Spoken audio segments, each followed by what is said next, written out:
Des de la regidoria de serveis urbans, esta setmana hem estat millorant el que és el cementeri municipal del nostre poble.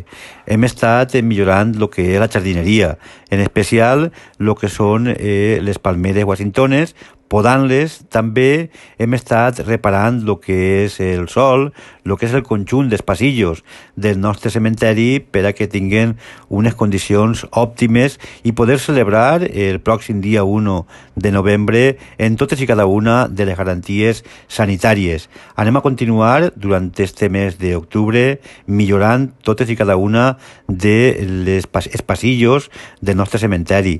També anem a intentar millorar la zona jardinada de l'exterior, també la de l'interior. Volem, com sempre, com tots els anys, celebrar un 1 d'octubre en dignitat, un 1 d'octubre on puguem els alcirenys i les alcirenyes visitar el cementeri, visitar els nostres familiars més volguts en totes i cada una de les garanties. Pròximament anunciarem quins van ser els servicis de bus urbano que anem a posar de forma gratuïta al cementeri. També anunciarem els horaris d'entrada i d'eixida al cementeri, per quines portes anem a entrar i per quines portes anem a eixir. Tot això complint els protocols de garantia sanitària.